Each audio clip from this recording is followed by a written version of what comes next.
Thank you, brother, for coming. Thank you for filling in. We really appreciate it.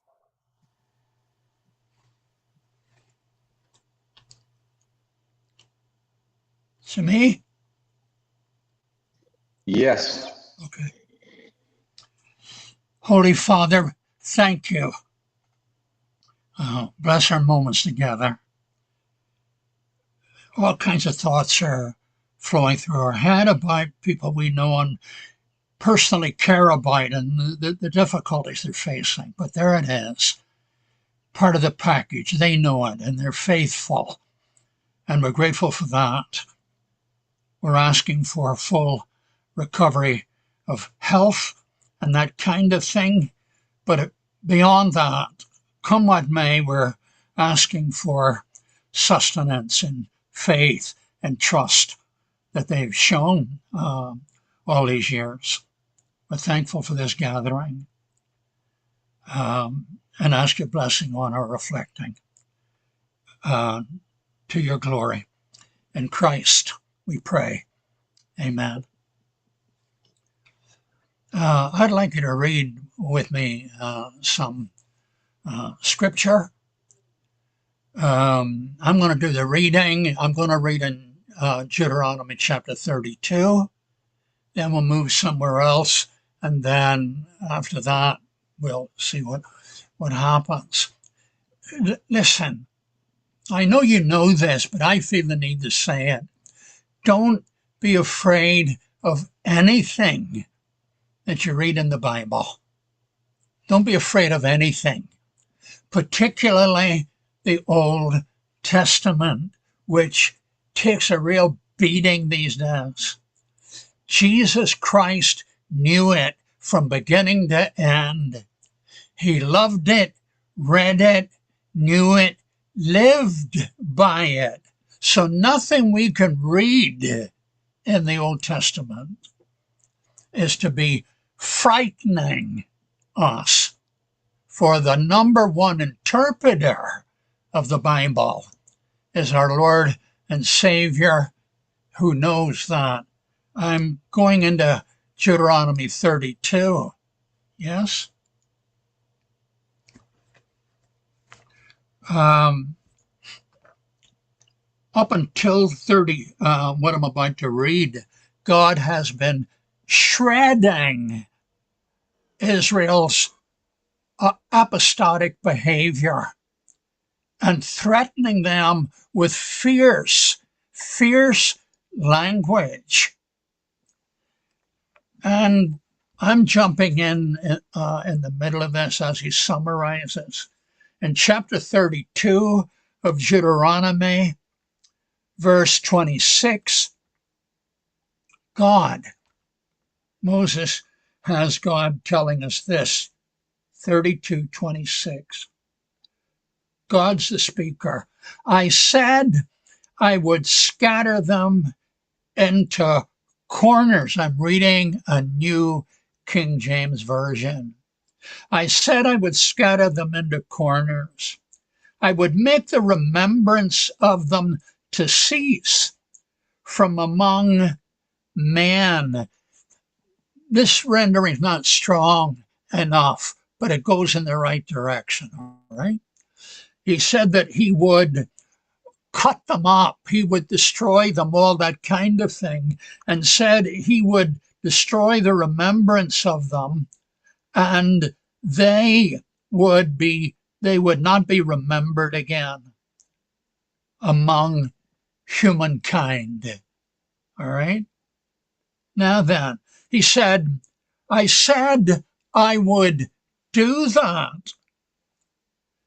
Verse 27, I would have done that, I would have thought to do that, were it not that I feared the wrath of the enemy, lest their adversaries, that's the invading armies with their God support and all of that, lest their adversaries should behave themselves strangely, and lest they should say, our hand is high, and Yahweh has not done all this.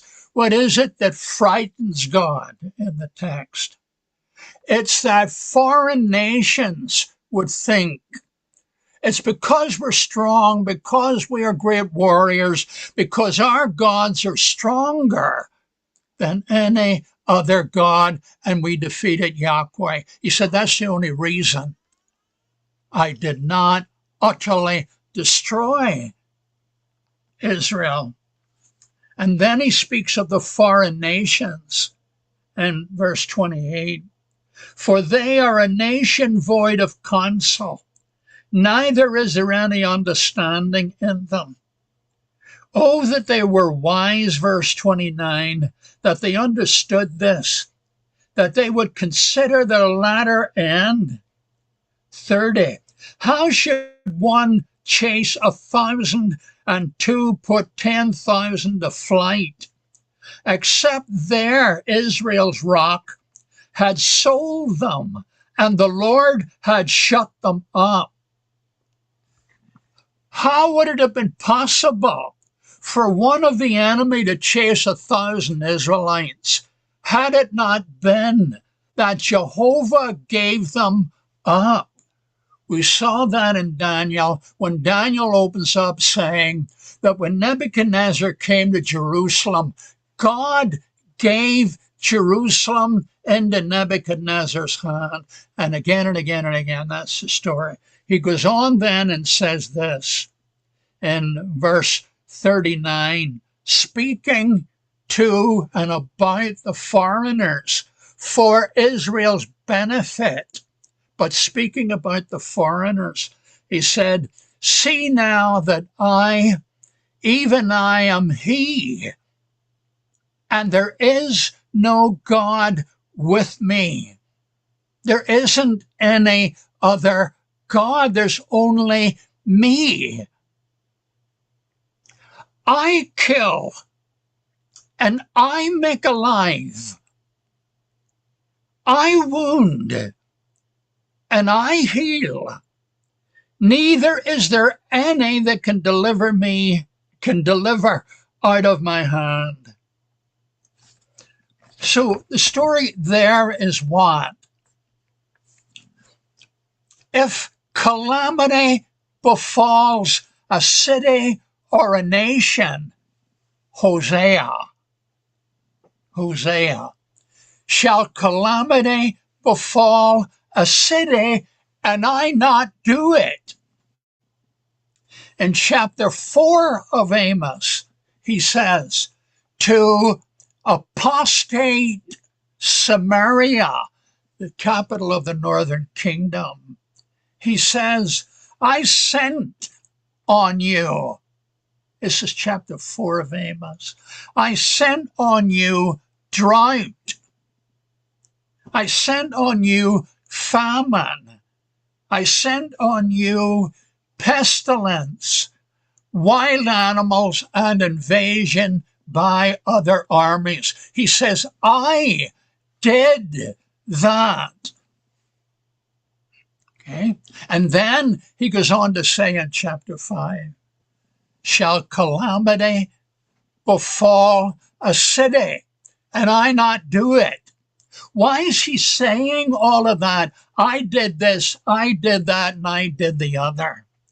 Because nations were saying, our God did this or that or the other. And God said, they don't exist. I am responsible for all of this. He will not permit a word to be given to the credit of the gods. They don't exist. And he says to the idolaters and the gods, do something calamitous. Do something good. Do anything. And they don't. All of that, we need to take into account. Don't like that, don't we? Well, like it or lump it, God says, I am responsible. We worry about people saying he's responsible. He worries about people saying he's not responsible. I want now to go to Luke chapter 4. Yes? Look. There's only one God, and whether we like him or not, he is the only God there is. And if he says, I am responsible for that and that and that and that, we like him to be responsible for the good and the good, and he is. And he is, and that pleases us, and we thank God that it's true, that he's not only responsible and takes responsibility for calamity, we're happy that he takes active responsibility for all the good that comes. The goodness of God, the things that are good in our lives, are his gifts to us. They are his expressed heart toward us. What he takes responsibility for, that he doesn't actually give as a gift, what he does not take, what he takes responsible for that he didn't give us as a gift, are the hurts and the harms and the losses. Let me say this again. If it's evil, calamitous, brutal, hurting, robbing, plundering, and all of that, he says, I take responsibility for it. I allowed it. Acts 14:16. To the idolaters, Paul and Barnabas, God allowed in ancient times the nations to go their own way, walking in their own way. I allow that. But, and you know what happened? But I left myself not without witness. You know how that text goes. I need to say it again. God holds himself responsible for the wickedness that he allows. Could God destroy Satan in a heartbeat? Could God destroy all the wicked, brutal, predatory nations and people and individuals immediately? He does not do it. He allows them to go on and live and make their choices. I don't like that. Oh, don't I? Tough. 4, well, what kind of a God is it that would do that? I can't stand him. What God are you talking about?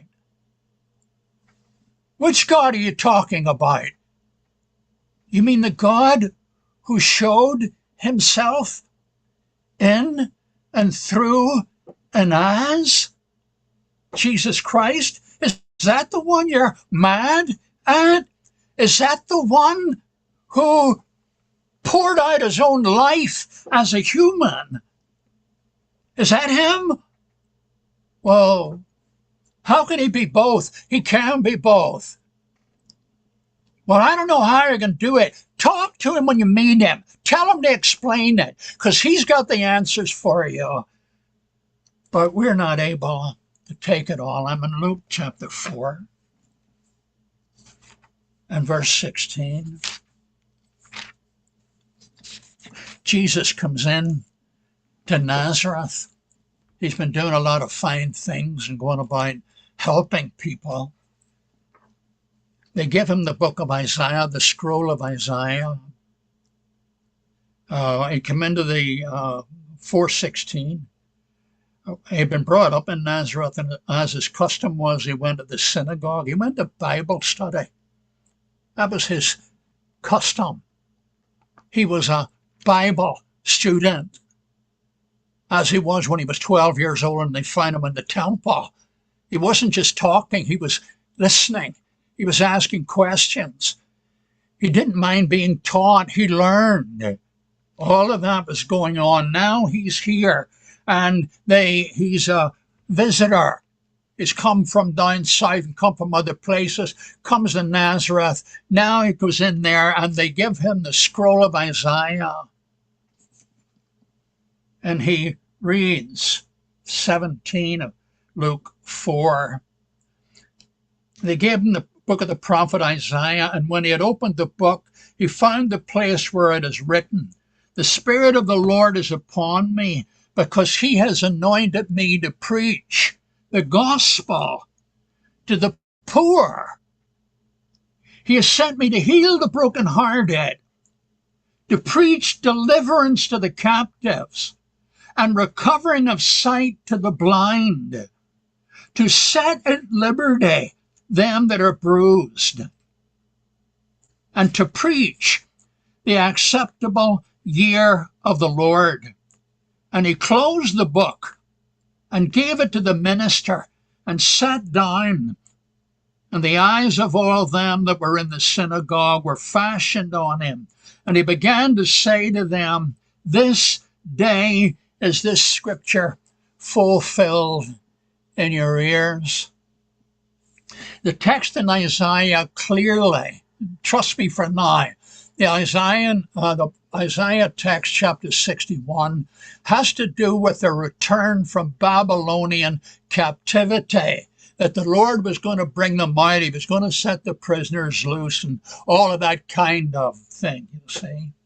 And they construed that as the fulfillment, the whole story, the fulfillment of what the prophet had in mind. And Jesus makes it clear that's true. It referred to the other, but that's not the whole story. He said, "This day is the scripture fulfilled in your ears." And he wasn't talking about a 24-hour period. He wasn't talking about, let's say we knew what day it was. It's Thursday. And he was not saying, this today, Thursday, that scripture is filled full in your ears. That's not what he's saying. He said, you're looking at the fulfillment of Isaiah 61. That text has become, and maybe I'm going to like some of what I'm about to say here, but there it is. That text is used all over the place today now, especially with liberation theology, everybody getting their rights, the business of the Christians to feed the world, to be a blessing to everybody in trouble, all of that. That text is used in that fashion. I don't have to tell you, I'm in favor of the Church of God doing for those who are hurting as much as they can do. I'm in favor of it. So are you. 120 people dying down there. The little church down in Recife getting involved in all of that is absolutely Christ-like. We get that. Money going over to people right now who are going through bedlam, chaos, hurt, and all the rest of it, that the churches of God are involved in helping. It's all Christ-like. Yeah. But the church's business is not to feed the world. It's not to give clothes to every person in the world. It's not to heal everyone in the world. When you read this text of Jesus here, you think, well, that's what he came into the world to do. And he did it, didn't he? I mean, didn't he go around, Acts chapter 10, verse 37, didn't he go around healing all that were sick and delivering those who were possessed of demons? But he did all of that.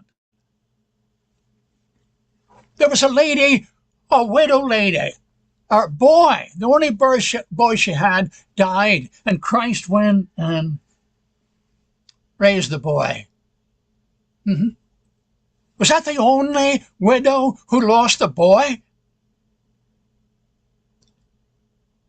He healed a leper, a man filled with leprosy. Was that the only leper in the country? He raised dead Lazarus. People who were blind, he gave sight to. People who couldn't walk, he enabled them to walk. The deaf, he gave them hearing. Everybody?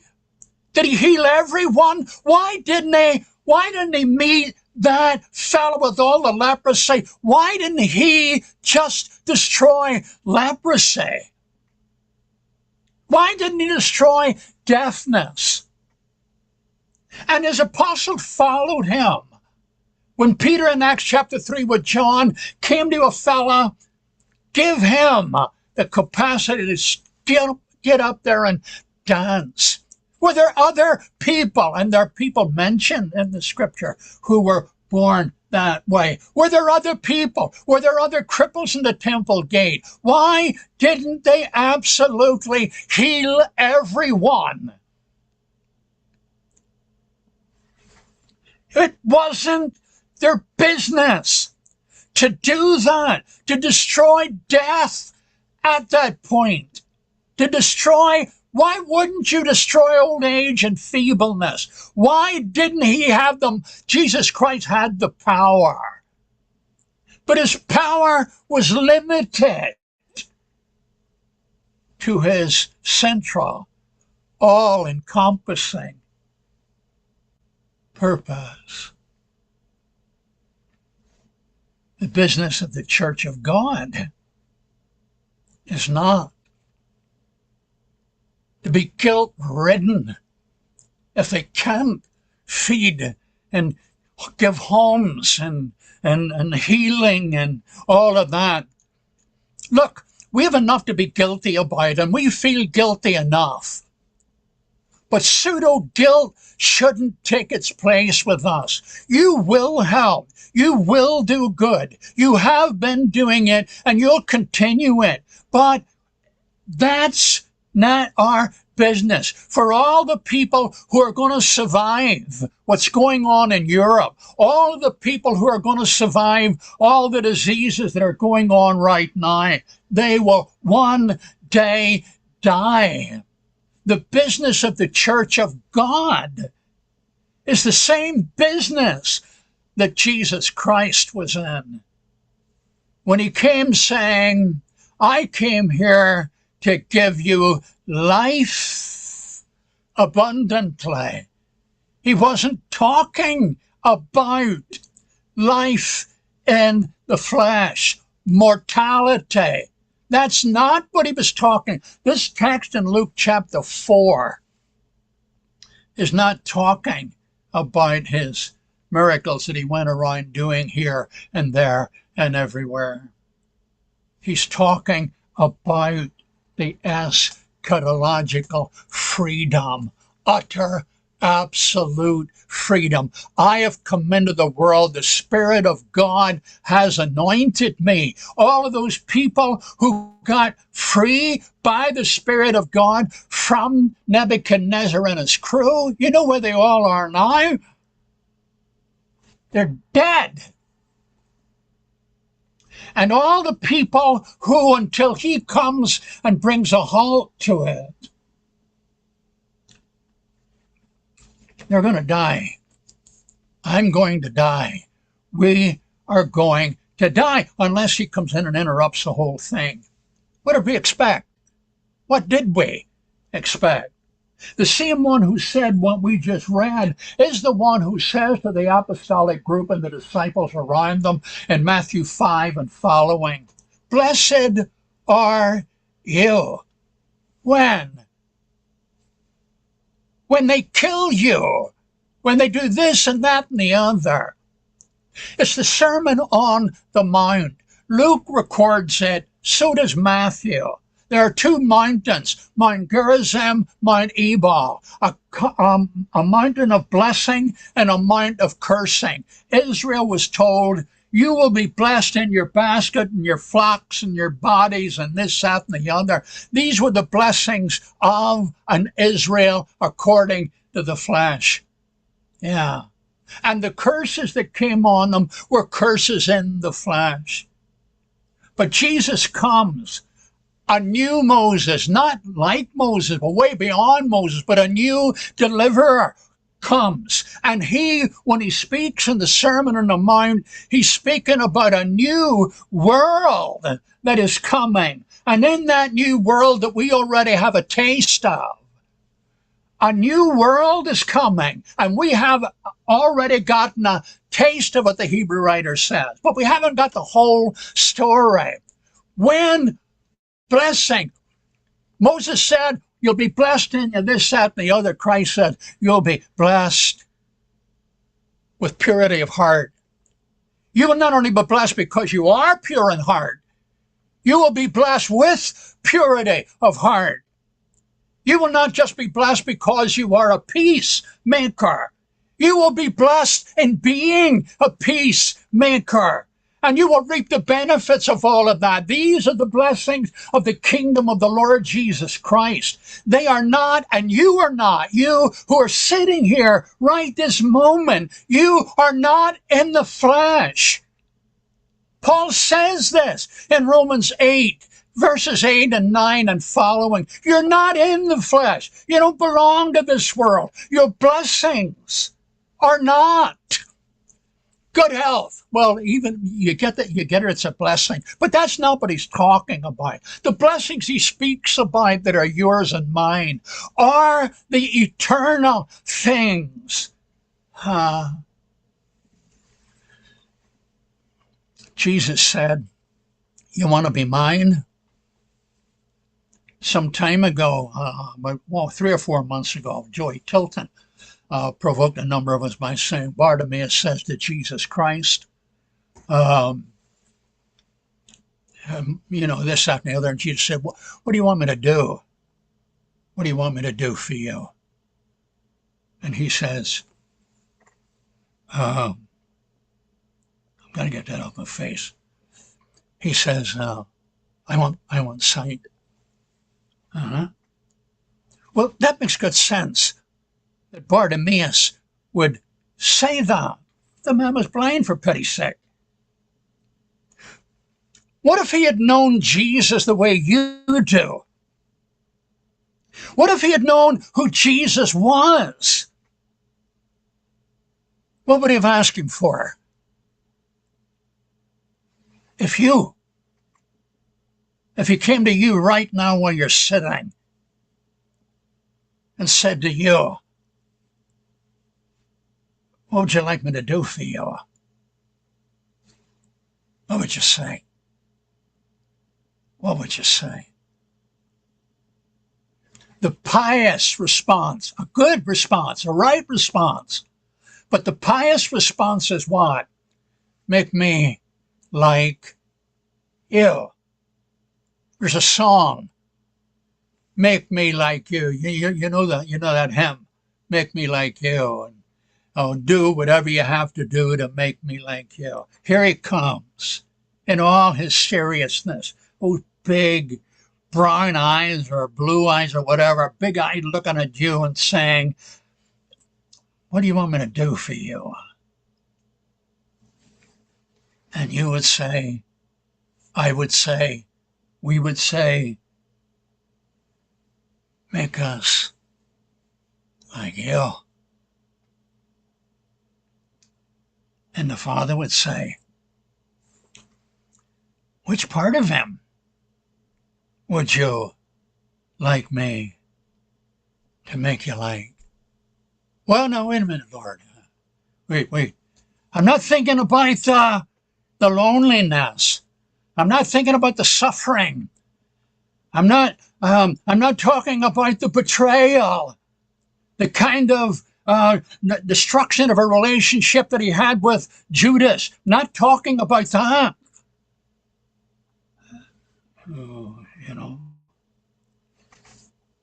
In 1971, Wilbur Reese wrote a book. It's called $3 Worth of God. And it goes like this. I've got it on my notes somewhere, but I can't put my notes up without losing you, so I'm going to have to ad-lib here, yeah? He said, please, I would like to buy $3 worth of God. I don't want enough of him to get a hold of me to love a black man. I don't want enough of him where he'd get into me and I would gather beets with a migrant worker. I don't want enough of him where he would want me to give up my pursuit of this or that or the other.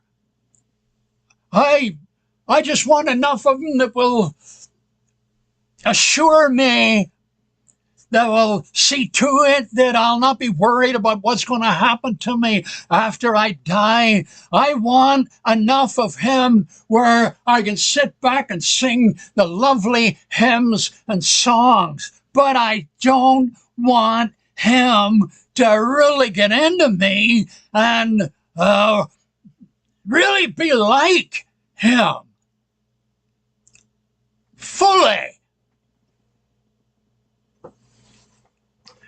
Paul in Philippians 2, chapters 2 and 3, he says in 2:5, have this mind in you, which was in Christ Jesus. What kind of mind was that? Well, the earlier verse, 3 and 4, makes it clear that we ought to care about one another's needs and all of that. That's certainly in it. But that's not how he develops it. He doesn't ignore that, but he does develop it. In chapter 2, verse 5, have this mind in you, which was also in Christ Jesus. And what's his mind? What's his mind? Being in the form of God, that is, having the nature, the essence of God. Being in the form of God, he did not think, wait. What is it he did not think? And this is prior to his coming here. This is prior to coming here. What is he thinking? He is one of the tri-personal Godhead. He is God. Whatever it is that makes God God, he was that. Nobody knows, and I don't know, and nobody knows what's God made of, you know. I know what you and I are made of, but we don't know what is God made of. Whatever it is that makes God God, he's got it. And so did the one we have come to know as Jesus of Nazareth, the Son of God. But prior to the incarnation, what was he thinking?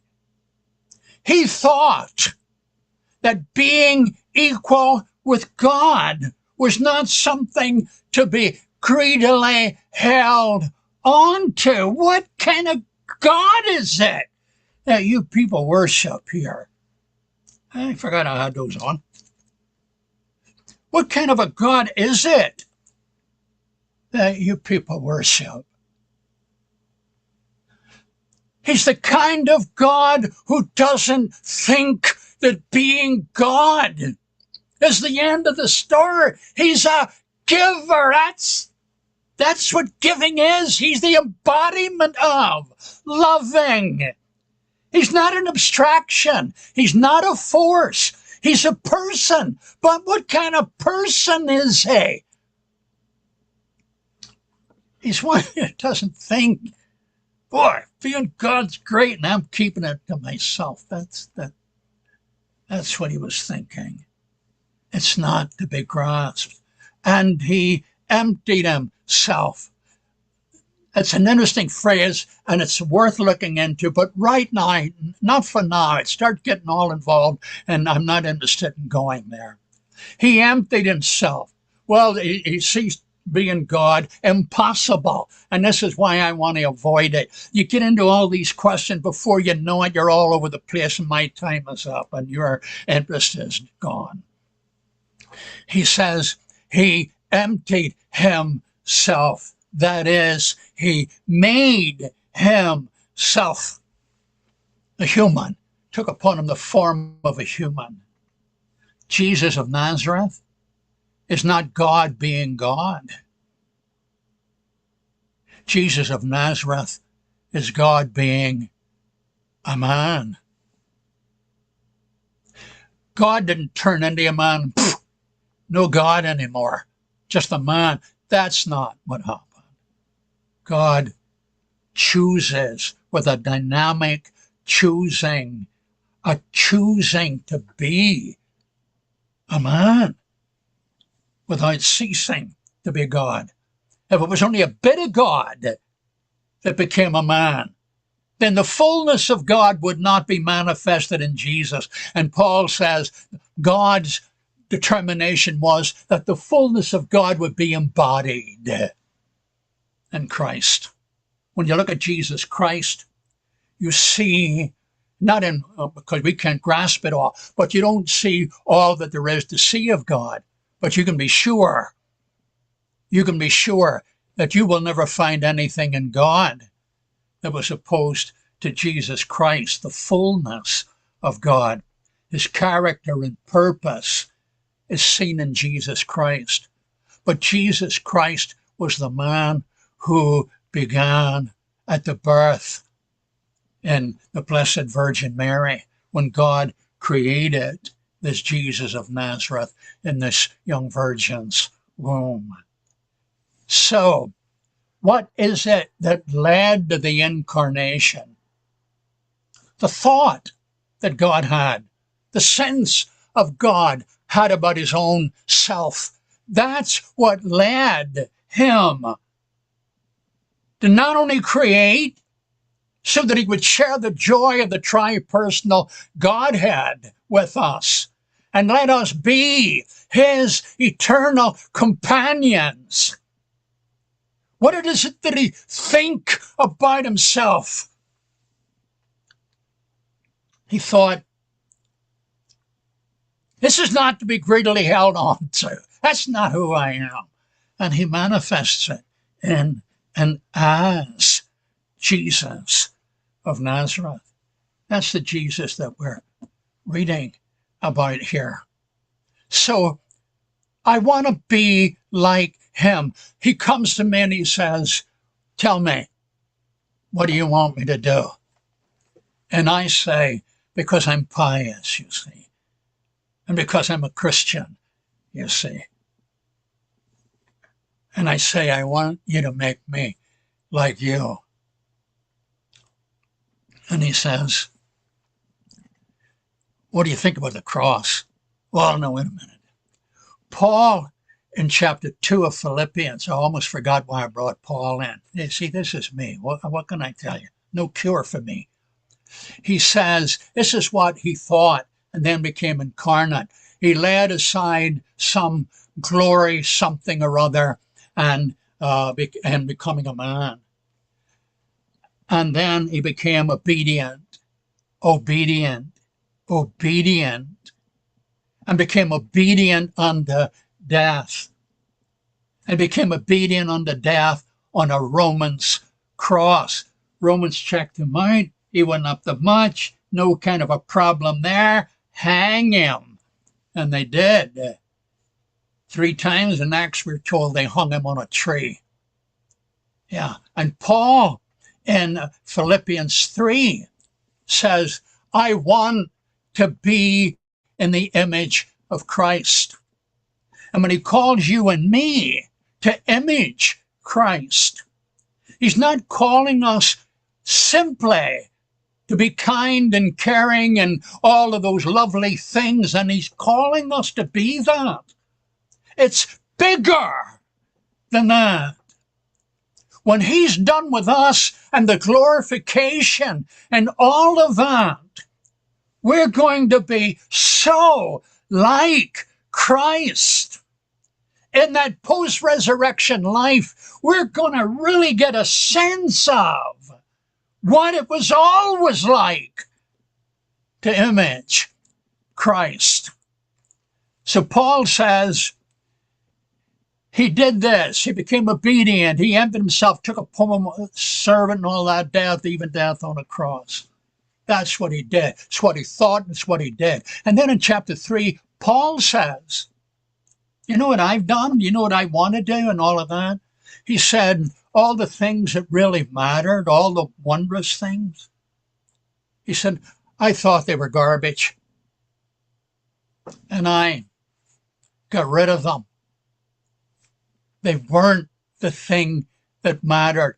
Christ did that. He wouldn't have any selfishness involved, all of that. He was always worthy of worship.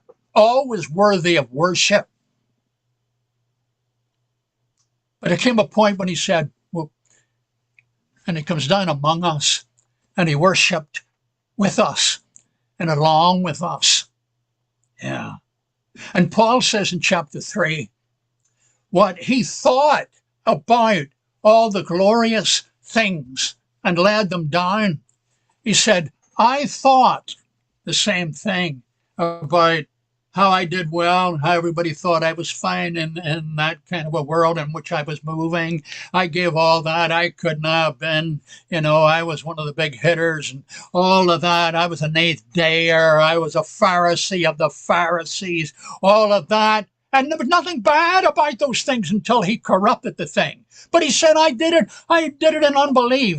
As far as the righteousness of the law went, in chapter 3 still, he said, I was blameless. I was a good guy, you understand. I just got screwed up and missed the whole point. But, you see all of that stuff? All the praise and all the letters from the high priest, all the fear of the people, all the power that was mine. He said, I tossed it away as muck. Yeah. That's what Christ did. And he said, but I don't think, and he goes on to say in chapter 3, I'm not suggesting that I've arrived anywhere. I haven't arrived. Do you know what I want to do? I want to get right into the fellowship of his sufferings. I want to image Christ. I don't just want to be sweet. I just don't want to be kind. I just don't want to work hard and all of that he wants. All of that he wants. He said, I want to do more than that. I want to do more than think. I'm not critiquing anybody. There's no sub-message here as I'm speaking to you about anybody or anything else. Nothing like that. I'm just saying that there is a place. There's a place in life where if you want to be like Christ, you want to be more than kind. You want to be not less than kind and caring and all those things, and sweet and soft and forgiving and all of that. That's all a part of the image. But Christ is not to be reduced to a sweet, lovely, young man who went around doing all these good things, bringing happiness to the people who are unhappy and sad, bringing healing and sight to the blind and all of that. And he had the muscle where he could have, Lazarus, come forth, he said. He could have said to the graveyard, come forth, and the whole graveyard would have got up. He had the power. Why wasn't he healing everyone? It doesn't fit in with the eternal purpose. As soon as you start that, you end up, nobody dies. You heal everybody. You don't just heal them, you make them immortal because you keep on healing them. Dying, Jesus said, don't be afraid of what they can kill you. And when they kill you, it's all over. The bad news, and we get bad news. When I hear that some beloved of mine is dying, yours, all of that kind of thing, yeah, you feel the pain of it, all of that. But then what do you do then? You image Christ when you feel all of that. For he sat sobbing on a mountain or a hill one time, looking down and said, if you'd only known. You enter into the suffering of Christ. Well, I don't want that part of it. If you don't want that part of it, you don't want Christ. So when the hurt and the pain comes your way and my way, serious stuff. And what you've been doing, some of you have been doing it, you understand. There's nothing strange about this. There are people who are doing this. They are living through bad times. They're brokenhearted. All of that. What did we think? What did we think we were getting into when we come to Christ? I'm yelling this like you didn't know it. Forget that. Just do your best with what I'm doing here, okay? Paul says, all of that, I thought it nonsense. I gave it all up. You think he missed it? You think he missed it? Read 1st and 2nd Timothy and Titus. Read 1st and 2nd Timothy. When he's getting ready, he's finally at Rome, and he's going to take the long jump. But he's going to take the long jump into the arms of Christ. He's going to step in and see the glorified Christ. And one day, in a post-resurrection world, he himself will be deathless. And once more, when someone comes up and says, what, you got bad news from the doctor? It really is as bad as you feared it would be? All of that would happen. Why don't you curse God and die? And you'll say, oh, I've heard that story before. And I know how it ends. And you obviously don't know who you're talking to. Because I'm one of those that Peter speaks about, who is saved and looking forward to with a living hope, because Jesus has been raised from the dead. And based on that, that is your hope. Your hope is not a thing, an abstraction, a feeling. It's not hopefulness. No, it's your hope. That's your hope there. That young gallant knight of God, he is your hope. And you think I'm worried about all this? Do I like it? No, I scream about it. I hate getting hurt and all that kind of stuff. But don't kid yourself. I know where I'm going.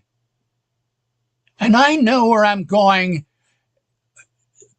not by my feelings. They come and they go, they'll this, that, and the other. But you see, anything I had that was worth having and holding and wanted to keep it. I want to be a big hitter. I want to have somebody think I'm marvelous. I want them to say, look at that guy. Any kind of muck like that. Meet up with Jesus Christ and said, how do I stack up against all that you've got? And we get to know him and we tell him, you look good. This stuff, it's all tinsel. It's all this, that, and the other. But you're the real deal. Yeah, that's what Paul said. You know what I want? he said, all of that stuff, that's all gone. And when he's speaking to Timothy and all that, he's writing his last letter. What he didn't write in his last letter was this: Dear Timothy, it was all a mistake. I am sorry. I committed myself to Christ. I should have stayed back in with all of those big hitters in the Judaic system. It all proved to be trash and nonsense. Nah, that's not what he said at all. He said, I am ready to be poured out like a drink offering. I know who. There are a million things I don't know, but I know this. I know who it is that I believed. And I know this. I gave him something. And there's a big debate about whether he gives you or you give him. Shelve that debate. Both of them are true. But Paul has in mind, I committed to him things. Committed himself. All he had. I gave it to him. And I'll tell you, try to get it out of his hands and you're in trouble. Nobody can get me away from him. And he's almost quoting Jesus, for Jesus said, the sheep hear my voice and they follow me. Nobody, no bear, lion, no monster, nothing can get my children out of and my Father's greater than I. So guess the trouble that you would have to drag us away. So Paul says, what I wanted is to get the fellowship of his suffering all the way to the cross. Why? Because if I get all the way to the cross in fellowship with him, I get all the way to the resurrection. Because that's what happens when you do that. So that the cross, if you see it aright, it tells you about resurrection. And a resurrection to what? Wouldn't you like to know right now? This body's done all right by me, and yours is done all right by you. But your model isn't good enough. My model isn't good enough for what one of these days we're going to have. God would say, oh, that's a good one, all right, but I'm going to give you a better one. What's going to be like? Well, that's a secret, he says.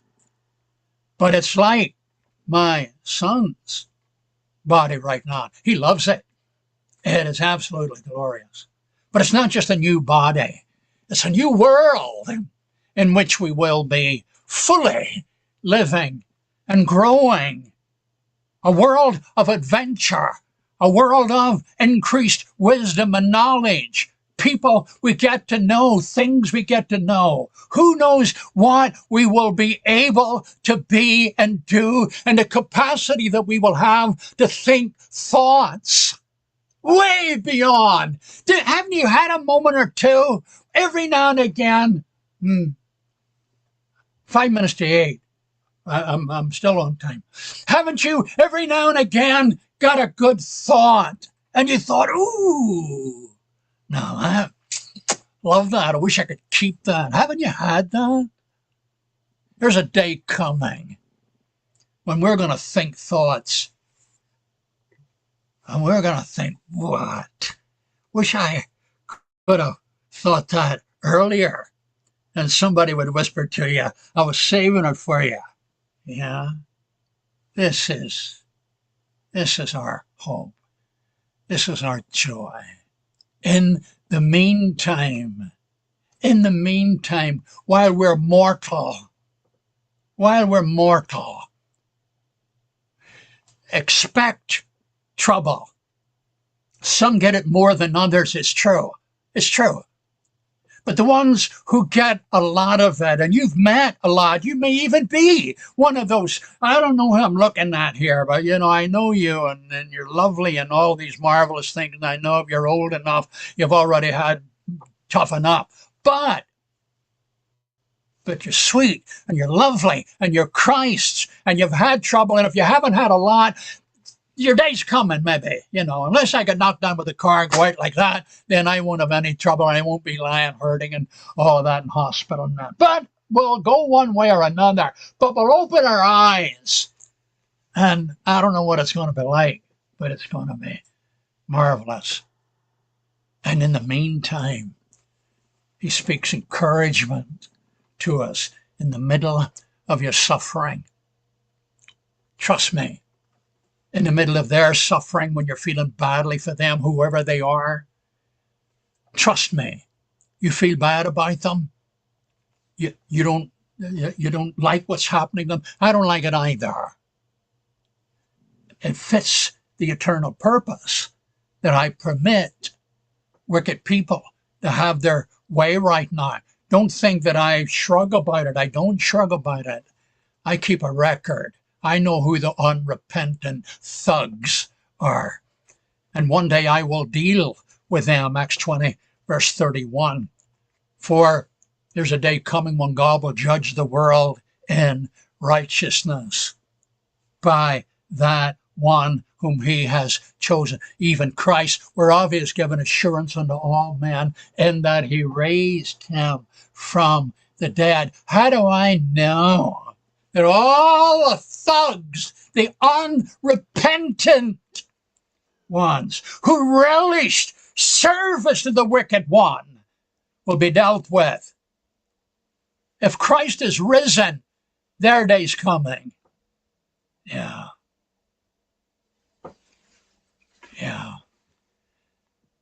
What about the victims? Yeah.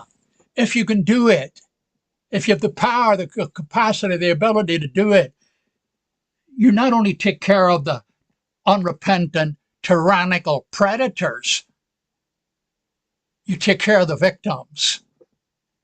I never worry a thing about poor people who never had a dog's chance from day one till the day he returns. They'll come out of the dark or whatever it is, maybe frightened and that, and he would say, no need to be frightened anymore. All the tyrants are gone.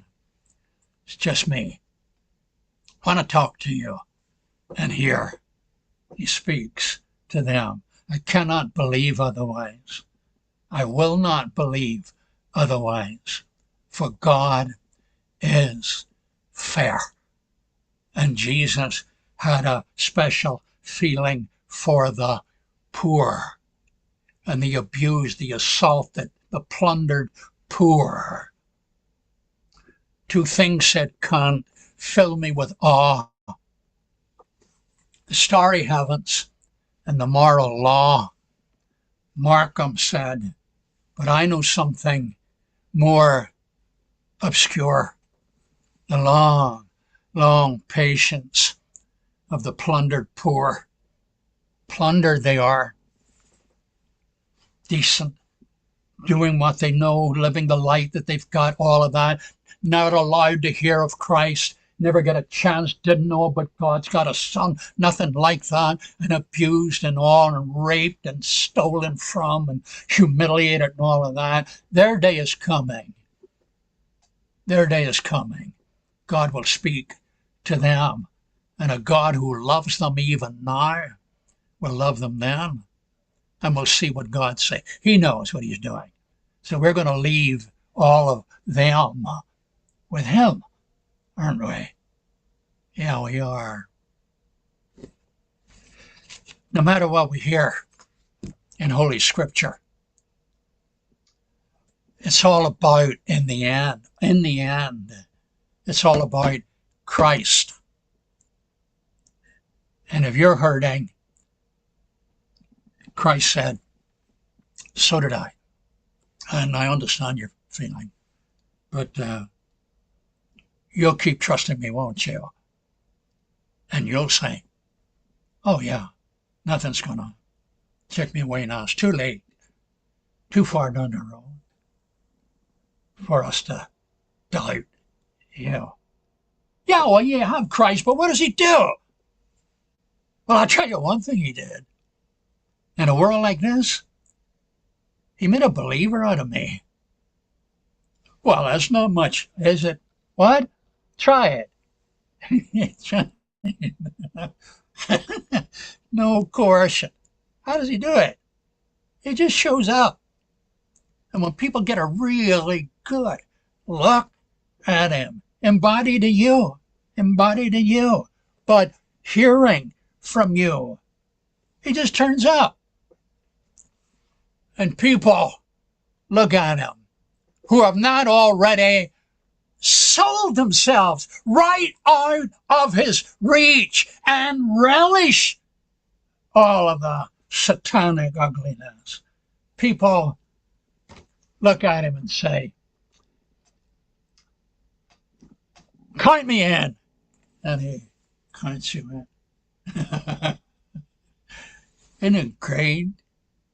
Isn't it great to be a Christian? It really is. God bless you and keep you. The Lord make his face to shine upon you and be merciful unto you. The Lord lift up his countenance upon you and give you peace. And if need be, take from you your social peace and give you glory. Thank you. Thank you, Jim. Marvelous. Marvelous. So reassuring. My goodness. It's all good. It's all good. I'm not following that. Go ahead, bro. Somebody talking to me. Yeah, I think Billy's trying to say something. Okay. Yeah, said I'm not following that. I think I'll be sick again next week. Yes, yes, you will. Looks good on you, Billy. No, Billy Wilson. Yeah. Jim, could I ask you a question? In regard to the suffering, it seems to be wholly natural that we recoil from suffering. Yeah. And yet here comes Paul and Christ telling us to embrace it. Are we to conclude then that our recoil from suffering is part of our brokenness? It's not. Mm. It's not. The Christ himself wasn't broken, and he recoiled to the anguish that was his and said, the sorrow has so taken hold of me, I think I'm going to die from it. I need help. And that's what he asked his Father, and he got an angel to help him. Christ suffered. We suffer. Of course we recoil. Put your fingers in a piece of fire and you bring it back. We're built physically to recoil. Mortality is subject to recoiling from pain. So there's nothing sinful about it. It's it's not what happens to you, but how you, in the name of Christ, bear what happens to you. Yeah? Seems right Thank you. to me. Yes, thank you. So is suffering a gift? You mentioned about gifts, and there's certain Right. things God doesn't give certain gifts. Is suffering a gift, brother? Philippians 1:29 says, and the verb is a big compound verb, ekariste. He says to the Philippians, for it has been given unto you not only to believe on him, but to suffer for his sake. 2 cups sitting down there on the table, and you look at one that's all faith and that, and the other one is suffering. I think I'll pass on the suffering one. He said, no, that's a gift too. Ooh. Philippians 1:29. And the word, the big verb, the compound verb there, and some versions do render it fully. It is given unto you as a gift. Most of them say it was given unto you. Given on the word charis is in the middle of it. And charis is that grace word, the charm word, and all of that. So suffering is a gift. Goodness. Wow, I just learned something. Yeah. Yeah, it's a privilege. You develop really, really. If it comes, you're not supposed to run and butt your head against a wall or something like that. But if it comes your way, Peter speaks about it. If you suffer according to the will of God, if it comes on you, it comes on you. God lets it happen. But you're not supposed to throw yourself under a bus or anything and say, Okay, well, that's what I was going to get at. Yeah. Okay. We ain't looking for it. In other words, What? we're not looking for it. Oh, sorry. Yeah, we're not going in it. Yeah, we don't go searching for it. Go ahead, Ken. Yeah, brother. Well, forgive me a minute, but that's not necessarily true. If Yeah. Christ knew what was going to happen and come into the world, and a lot of people have gone off. A lot of people have gone off into missionary work and all the rest of it. A bunch of Moravian missionaries went to Tangiers and went down to the leper colony, and they wouldn't let them in. They said, if you go in there, you can't come back out. They prayed about it, talked to their family and all the rest of it, and then they all went in. Those fellas all went in and were never heard of again. Oh yeah, Father Xavier. Yeah. Huh? Father Xavier. Yeah, that's them. Well, they are Molokai, exactly so. Yeah. So some people go looking to glorify God, knowing what they're getting into. Sure. David Livingstone, Adam Aaron Judson, just they're all over the place. Yeah, the key to that is purposeful suffering. That's what you're getting at, I think. Yeah. Jim, I absolutely loved your when God or when you were questioned, what has your God done for you? And your response is, well, he made a believer out of me. And I love the idea that doesn't seem like much. And perhaps it isn't much, except that it's every living minute of every living day. It might be a small thing, but it's every single day. Yeah. That our people are standing against the storms and going against the grain. Yes, but if we look at it from what he did, how did he manage that, for pity's sake? I mean, how does he run the world? And a world like this? Paul said in 1 Timothy chapter 3, great is the mystery of godliness. And I'm not interested in the word mysterion for the minute, but great is the mystery of godliness. And one of the things he lists in the deal as the mystery, as he was preached on among the Gentiles, believed on in the world. This world? Believed on in this world? How did he manage that, for pity's sake? All he did was he turned up. That's power. How many people have you heard in response to yourselves? I can never believe that. You know what you believe? I could never believe that. I just heard that yesterday from a couple of people. I could never believe that. What is it you can't believe? The gospel, the story, Oh. Yeah. I could never believe that. It's a great story. I can't believe that. Oh. They don't know him. Yeah.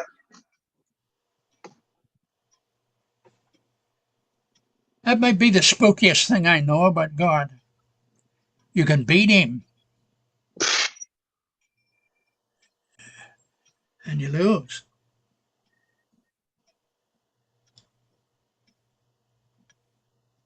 So some of the answers, that's not good enough. I need an answer to what I want. People thinking God's going to rob them. This is what Allie's saying. They don't really know what they're saying no to. They want life in the flesh is the way they want it. And then you mentioned the eternal blessings of Ephesians 1. I think that's Ephesians 1. I'll have to email you a question on what those blessings are. I'm assuming the eternal things you were mentioning. I don't know what I was saying about Ephesians 1. I don't remember. Okay. Well, Okay, the spiritual blessings, brother. Spiritual blessings. What are those? And my understanding is the eternal blessings you were illuminating. So thank you for answering that. It's good.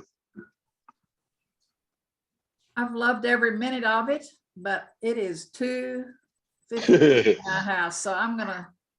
There goes the flesh. There. That's it. Thank you, Jim. As Oh. always. Thank you. Good night, Bye. Good Have a night. lovely Yes, it was extremely powerful. Thank you, Jim. Yes. Yes, thank you. Maria, I hope you're reassured, sister, and keep us up to date on what's going on. We love you, and it's just, even if you say nothing, just being here, Thank it's you. very reassuring. Okay. Jim, you offer us starch for our living. I thank you. Been a pleasure to meet you all. Hope to see you Yeah, again. who said that? Oh, yeah, Ken Irons. Good to have you with us. Thank you, Jim. Yes, indeed it is. Pleasure to listen to you. Yeah. Mike, very happy you were able to make it with us this evening. Well, I Hello. needed Say hello to the people. I needed this message, Jim. Did and the you? Lord knew it and used you to give it. Yeah, I needed it too. Yeah. Barbara, great to see you back. Thank you. But good to be back. Good to see you and good to hear you, Jim. Thank you. Well, Great lesson. Charlie and his bodyguard there. Good to have you. Hey, enjoyed it Good to have tremendously, you. Jim. Yeah. And Bill. you deepened a lot of the concepts about what God's like, Who's and what speaking? we're Oh, supposed to become like. Just so deep, I can't hardly get my head out. I wish I had not going to sleep. You want to be where he is, even if that means suffering a crucifixion. Paul wants to be where he is. That's I tough. remember one of the last parting words Frank says, he says, that sounds good to me, this resurrection thing. That sounds really good to me. Yeah. I'll never forget the way he said that. It spoke so much and so little. Sounds really good to me. Yeah.